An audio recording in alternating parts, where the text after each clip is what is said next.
안녕하십니까, 라비스타 채널입니다. 이번 시간에는 루시퍼의 반란에 대해 이야기를 해볼까 합니다. 사실 우리는 루시퍼란 이름에 대해 많이 들어보기는 봤지만 자세한 내용을 알지 못합니다. 여러분은 유란시아서에 대해 들어보셨는지 모르겠습니다. 이 글은 유란시아서에 나오는 루시퍼의 반란에 관련된 내용을 인용한 글입니다. 모든 행성은 하늘의 계획에 따라 진화 과정을 거치며 발전해 나가도록 설계가 되어 있다고 합니다. 그러나 우리가 살고 있는 유란시아 행성은 루시퍼의 반란으로 인해 정상적인 행성 발전 과정과는 상이한 과정을 거치고 있기 때문에 유란시아서가 만들어져 전달된 이유이기도 하다고 합니다. 서로 다른 인종과 나라들은 다른 민족과 나라들의 생각과 전통을 배워야 합니다. 그러기 위해서 공통의 언어가 있어야 하고 이를 배워야 합니다. 무지는 동정과 사랑을 파괴할 뿐이기 때문입니다. 예수가 영적인 형제 관계에 대한 길을 보여주었듯이 높아진 도덕적 인식만이 불신과 전쟁을 불식시킬 수 있다고 합니다. 자, 그러면 루시퍼는 어떠한 존재인가를 먼저 알아봐야 이해가 쉬울 것 같습니다. 이 우주에는 전지전능하신 창조주이신 하느님이 우주의 중심에 위치한 파라다이스에 계십니다. 그분의 아들들이라 할 수 있는 미카엘, 가브리엘 등등이 있고 이분들을 창조자 아들이라 합니다. 이분들은 파라다이스 주변에 위치한 7개의 초우주를 각각 다스립니다. 그중 우리가 살고 있는 행성이 속한 초우주는 네바돈이라 합니다. 이곳의 지배자는 미카엘입니다. 미카엘에게는 수많은 아들들이 있습니다. 이들을 물질 아들들이라 합니다. 이 물질 아들 중 한 명이 루시퍼입니다. 그러니 지역 우주의 하느님급이라 할 수 있습니다. 이 우주는 초우주, 대우주, 소우주, 지역 우주, 별자리 우주, 체계 우주 등으로 나뉘는데 결국은 이들을 위한 일자리일지도 모릅니다. 네바돈에만 1200만의 아들들이 있다고 합니다. 이들 중 루시퍼란 존재가 있었으며 그는 동료 중 지혜로웠다고 합니다. 한 번은 70만 아들들의 군단에서 맨 위에 100위에 투표되기도 하였다 합니다. 그는 전 네바돈 지역 우주에서 미카엘의 지배를 무시하는 새 체계 군주 중에 하나였다고 합니다.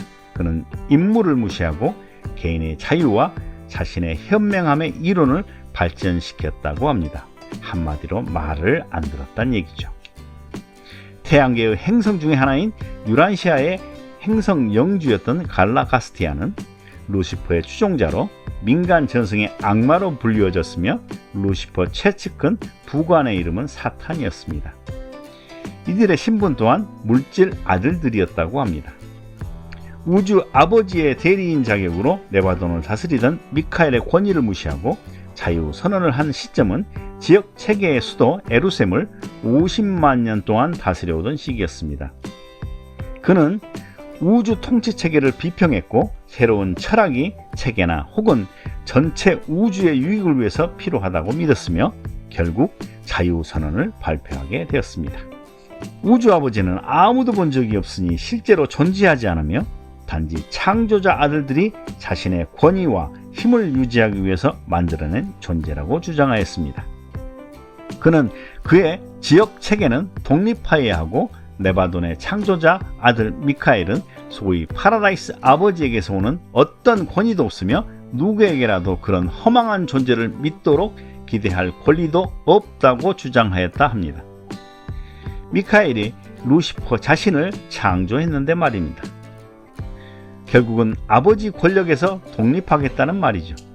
그의 선언은 20만 년 전 비밀 회의가 있었던 해의 마지막 날 사타니아의 수도 에루셈의 유리바다 위에서 있었다 합니다. 그 후 에덴시아의 지고자가 사타니아와 별자리 그리고 다른 우주 기관의 모든 방송 회로를 끊음으로써 지역 간 소통의 정지가 이루어지게 됩니다. 우리의 방송 체계처럼 우주에서는 세라핌이 이 임무를 맡고 있다고 합니다.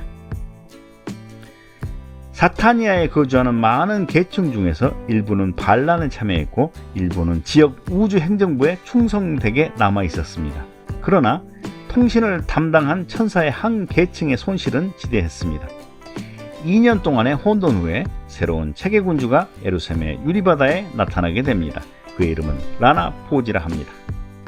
그는 반란자들의 행정적 권한을 빼앗고 예루살렘에서 자유로이 다니는 것을 허용하였습니다. 루시퍼와 그의 일당들은 라노란덱의 아들들로서 억류되거나 파괴될 수 없는 존재들이었으니까요. 나사렛 예수의 생애 동안 루시퍼와 사탄은 이러한 시에 나타나 그의 임무를 방해하고자 했다고 합니다. 루시퍼의 반란 시기와 미카엘의 예수로 육화된 시기가 겹치는 걸로 봐서 이 시기를 기회로 보고 반란을 일으키지 않았을까 합니다. 예수의 죽음 뒤에 미카엘은 네바돈의 완전한 주권을 얻게 됩니다. 2000년 전에 지역 우주의 주권을 받은 후에 미카엘은 루시퍼에게서 돌아서기를 원하는 모든 존재에게 복권을 제공합니다. 우리 행성의 행성영주였던 갈라가스티아 대신에 마키벤다 멜기세덱이 임시 행성영주로 오게 됩니다. 20만 년 전에 끊어진 방송 회로는 루시퍼의 반란이 법정에 계류되어 있는 한 회복되지 못할 것입니다. 루시퍼와 그의 추종자들이 사라지면 배도한 행성들은 더 큰 우주 공동체에 복귀하게 될 것입니다.